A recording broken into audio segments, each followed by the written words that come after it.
Well, hi, everybody, and welcome back to the show. I'm helping Linda out a little bit this morning. You know, just trying to get around Western New York will illustrate to everyone how rough this winter has been on all of our surfaces.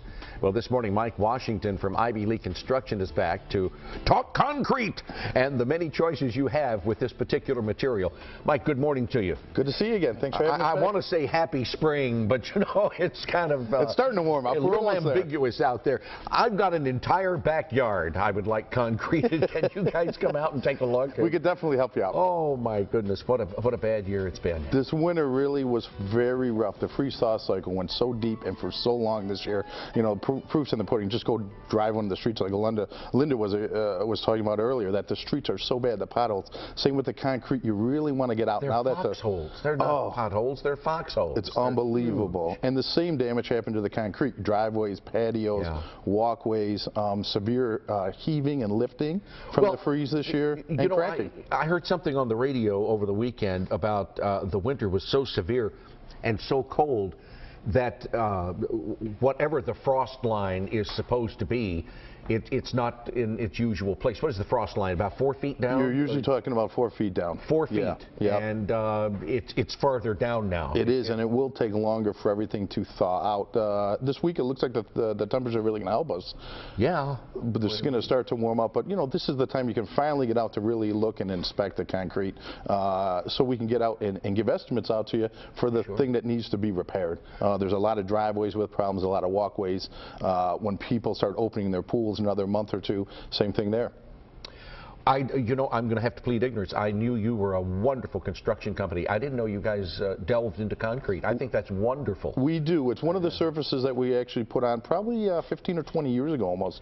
That's our client base needed to have their driveways and their patios done, and it fits right in with our building. We build garages right on top of our concrete, or porches or patios, do our own footer work for all of our additions. I know you've been on a couple of our addition projects to see what we can do. Yeah. And it was just a natural fit for us. It really was. That veteran you did the work for. Over on Grand Island. Just phenomenal. Yeah, it came out nice there. Yeah. You brought some show and tell this morning, I understand. Yes, we brought a lot of pictures today. Now this was a full concrete project with a garage that was actually built. So the concrete pad, the parking space in front, the parking space on the side. This gentleman actually had a camper. And when we get to anything larger like an RV or a larger size van, we'll actually make the concrete 5 to 6 inches thick in that spot, so we don't have as much cracking. A typical driveway is going to be 4 inches with steel reinforcement inside of it. That's the typical. When you get something a little heavier that someone has, we're going to really come in and recommend that we go thicker. Okay, all right. Oh, that's pretty. This is an exposed aggregate job, front of a house. It has an old world feel to it. The home is probably about 100 years old there, so they were really interested in getting something to have the same kind of flavor to it. That was a poured step, and their whole driveway was done in exposed aggregate. What used to be there? I mean, did you build that completely? Yeah, that whole thing was falling apart, so we rebuilt the front wall, the stone cap, and also the concrete pour in the middle.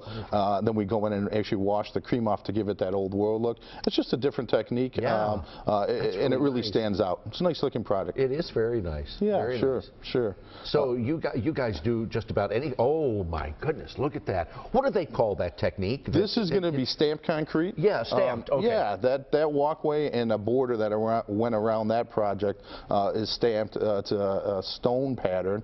It has integral color, meaning that the color goes all the way through the concrete. Release goes on top to give you that couple different colors there. And then the in pour, if you see the large section there, that's the same exact that we just showed you before. That's on flat work. That's an exposed concrete on a flat work driveway. It's a different look again. It's not going to go with everyone's house, but they were looking old world again. But now, Mike, it looks like it's been coated with something, with a glaze. It is. There's clear sealer that goes on. That's something you want to do very quickly after you pour your concrete. The idea is to keep your concrete hydrated. Concrete doesn't fully cure for 28 days from the time you pour it to it's fully cured. By putting that and you want the glaze before it finishes curing. We would like that to get that sealer on there as soon as possible, because it will keep the moisture in and it won't suck it out prematurely and giving you a premature failure on your concrete. That's beautiful. I like that glazed look. You see it ever so often. It's really beautiful. The wet looks nice. We also will put some shark bite, they'll call it, inside of the sealer to give it a little texture, because sometimes it can get slippery when it's wet. We've done some. That was my next question. Yeah, is it slippery? And you do have to be careful. So we'll actually give it a little texture. This is, again, Integral Color. That is a Ashlar slate pattern. It's a real nice look. And again, Integral Color with charcoal release on top. How often does that glaze have to be replaced? You're going to probably want to reseal once a year or once every other year. Okay. I actually talked to a couple clients over the weekend that they said, yeah, the snow finally melted, and yeah, we're going to definitely have to reseal this. Is that something the homeowner can do themselves? It's a very simple, or is it, it's a very simple process. Okay. We can really help them out with that and walk them through the process. Yeah. Some people just want us to handle it. You just got to make sure you're using the same type of sealers. There's water base and acrylic base, and you just got to make sure that you're using the light kinds. Okay. This is, again, front patios, yeah, porches, railings. We do all that. We take care of all that, so you don't have to worry about, you know, hiring a concrete person and then a person to put in your railings.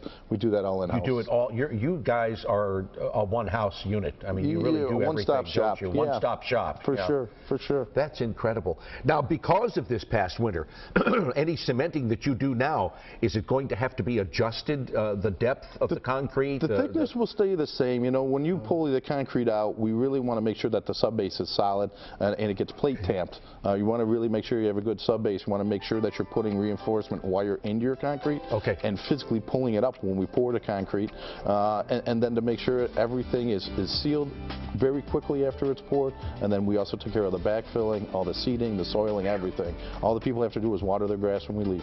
Oh, Mike, that's wonderful. Folks, Ivy Lee Construction is your one-stop shop for just about everything you want done around the house. 440 Northwood Drive in Tonawanda, 875-8654. Their number, ivyleeconstruction.com, online, and yes, by all means, like them on Facebook.